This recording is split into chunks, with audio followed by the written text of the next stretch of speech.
This is going to be a video response to Republic of Sandals.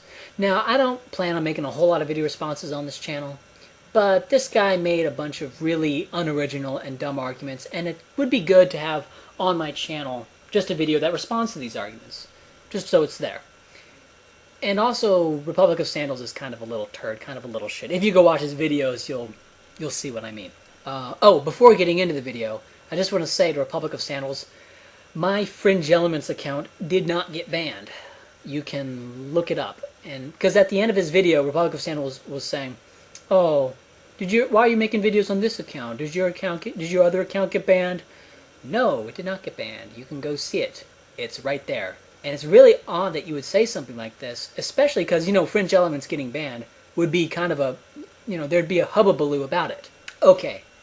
Republic of Sandals' main argument in his video, I shit you not. Now, you could go watch his video. You can see if I'm misconstruing him. But if you listen to what he says this. Blacks have legal privilege in the U.S. in the forms of university preference, and universities are basically wholly owned subsidiary of the state, so that's basically state privilege. The diversity quota in the workplace, government jobs, and government contracts. The existence of that, according to Republic of Sandals, is evidence that there is white privilege in the marketplace.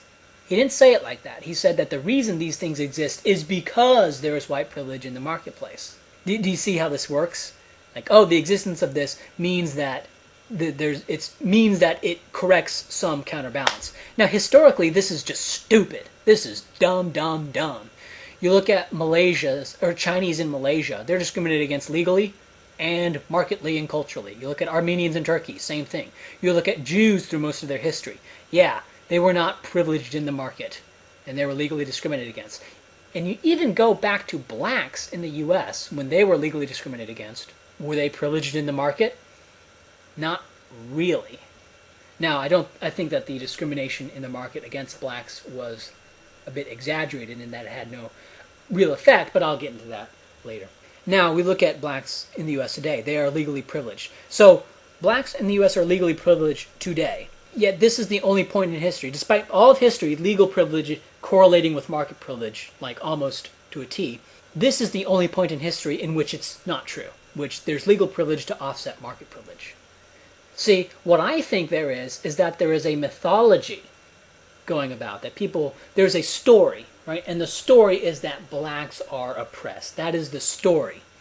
And because everyone believes this story, they support legal privileges and blacks get privileges in the marketplace, right? That's what I think is happening, right? And that goes along with the historical account of legal discrimination much better than your ahistorical, this is blacks are discriminated against in the marketplace. Especially when you look at advertisers, for example. This is one little thing that is a symptom of this, is that blacks are overrepresented in ads. And also, another thing to keep in mind is that when you control for IQ, the black-white income differences go away. Now, you could say that if blacks score lower on IQs and blacks earn less, you can explain that away. You can say, well, the IQ test is biased and society is biased and that's why blah, blah, blah. Like, you can kind of rationalize that away. But it's the precision that is the problem. A white person, when you control for IQ, like white people, a group of white people with an IQ of 85 is going to earn about as much as a group of black people with an IQ of 85. And of course, I view this as evidence that discrimination against whites is not having that much of an impact, but you don't even believe that. You believe that there's discrimination against blacks, right? Okay. So, what kind of a coincidence would it be that the IQ tests are just as biased against blacks, precisely as biased against blacks, as general society in the market? And just this idea that general society is biased against blacks, like, do you see what happens to people who make overtly racist remarks? Like, even me, I don't view myself as being that racist. And what I'm saying is what people said quite candidly back in the 1950s, okay? Like, I don't view what I'm saying as being that radical or that racist. This idea that society is incredibly racist is just how one can believe this. I mean, it must be the conditioning, and that's the only reason it's the conditioning, and it's your friends reinforcing this belief, this narrative of, blacks oppressed, and the correction, right? It's the mythology, it's the canonization of all these things, and you see it in the exaggeration of lynching. Okay, and really only about 3,700 blacks were ever lynched, and moreover, if like you do the population ratios, that's not any worse than blacks getting incarcerated nowadays in terms of like the percentage of blacks in the South, you know, and the violent crimes committed by blacks at large today. Like if you work out the populations, it's about what you would expect. Okay, and I have a video and a link to a post showing that. It's pretty simple to show that the lynch mobs in the South were no more systematically racially biased than the current U.S. legal system. Okay, and again, it's that precision, like that puts a lie to this. Now you could say that the U.S. legal system is biased and that the lynch mobs are biased, but the precision puts the lie to that. You know, like are they precisely as biased as the lynch mobs? It's kind of dumb, really dumb what you're saying. He also talked about a women's council in England, and how this was kind of an analogy to all the black power groups in the U.S., like the NAACP, Southern Poverty Law Center. Okay, and there's the Women's Council in the U.K., and the goal of this Women's Council is to use the state to correct against gender discrimination in the U.K. He's against this because he's against the state, but because he's an anarchist. But that's what they're for. And he says, is this an example of the power grab? No, it's an example of trying to correct a problem. Well, first off, if you look at the U.S., women who basically act like men, who don't have kids, get similar degrees as men, stay in the same job, right? Because women have a tendency to fritter around between jobs. Stay in the same job, right? Basically, women who act like men earn more than men. Now, I don't think it's some conspiracy. What I think it is I think it's male employers preferring women, right? Because they don't, you know, it's kind of like a party. You know, you let women in before you let another guy in because you don't want it to become a sausage fest. And women, of course, prefer women to men, right? Because that's just how women are. That's all I think is going on. So there's a slight female privilege, so to speak, but it's not something systematic. It's not something legal or prescribed. It's actually a result of desires in the market, right? And of course, that gets a little bit complicated when you talk, because that gets complicated. But basically, there is a demand for women workers because people like being around women. That's the simplest way to put it. It actually gets way more complicated than that, but nothing nefarious is going on that's causing women to earn 7% more, all things controlled. And I also believe that it's true in Canada. I'm not as sure about that. I don't have a link to that, but I've heard that it's also true in Canada. And of course, if it's true in the U.S., it's probably also true in the U.K., especially if it's true in the U.S. and Canada.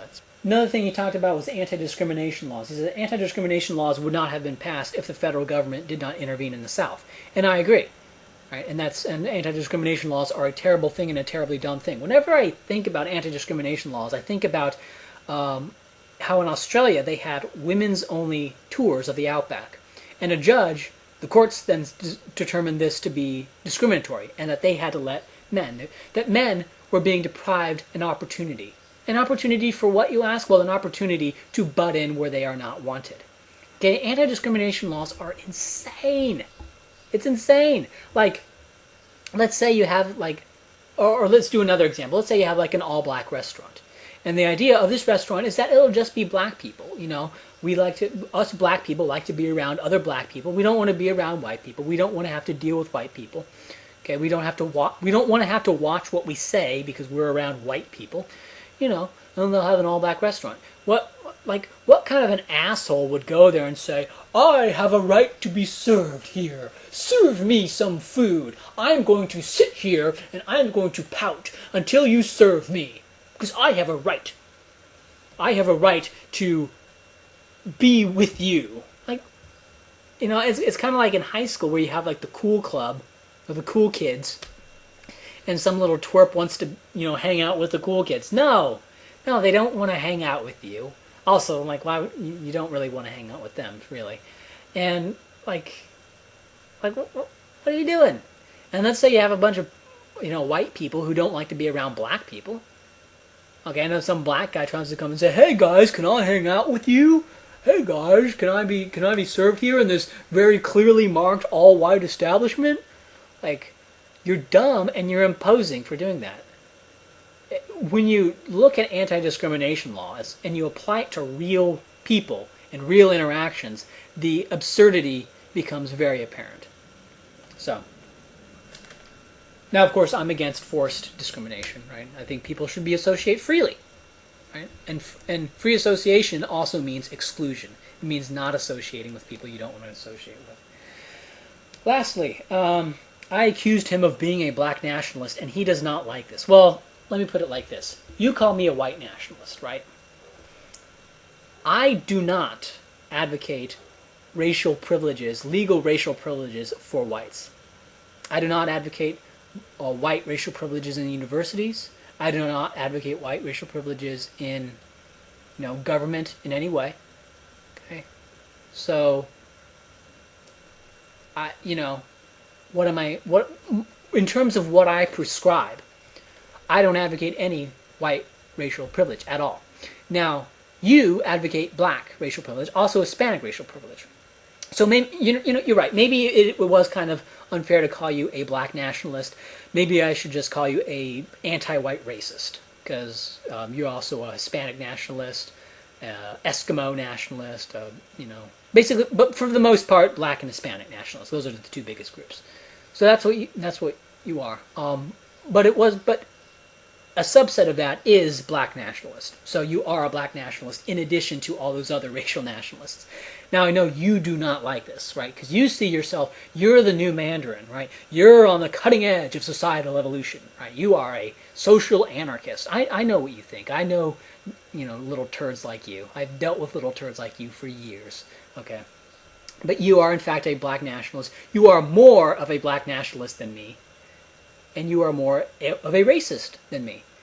Now, you have, I know, you have your stories, right? You have your rationalizations, you have your justifications for using the state to attack whites. I understand that, okay? And I have my justifications as well. But of course, I'm considered the racist. And of course, but I'm not even trying to justify racial privilege in any way. You are, right? You say it's corrective. Well, that's what you say. That's an argument. But this is really simple. You are a black nationalist. Oh, and as for blacks, most blacks support these things. So yes, most blacks are black nationalists. Very simple. Whites do not support white racial privileges. Most whites are not white nationalists. Okay. Last thing he said, he was talking about the modification of the SATs. I don't know. There is bias in favor of blacks on the SATs. This is really common knowledge. Really common knowledge. This is something that nobody denies. I'm surprised that you would not know about this.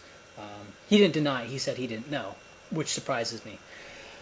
And another thing he was talking about Islam, and I don't know what he was babbling about. I don't like Muslims and Islam at all, and I don't understand what he's trying to get at. Do we see any Muslim countries where there's people trying to get into Muslim countries? No, people are trying to leave Muslim countries. The traffic is out of Muslim countries. Do you know of any Muslim country that you would want to live in? No. Stupid. You don't want Islam in your area, right? And of course, there's governments, the UK, Australia, are all kowtowing in small ways, for now, very small ways, to Islam. It's not very much now. I understand. It's not very much. But it is something, and it is a very small thing for what is now a very small population in the UK and in Australia and in other places that are letting in Muslim immigrants.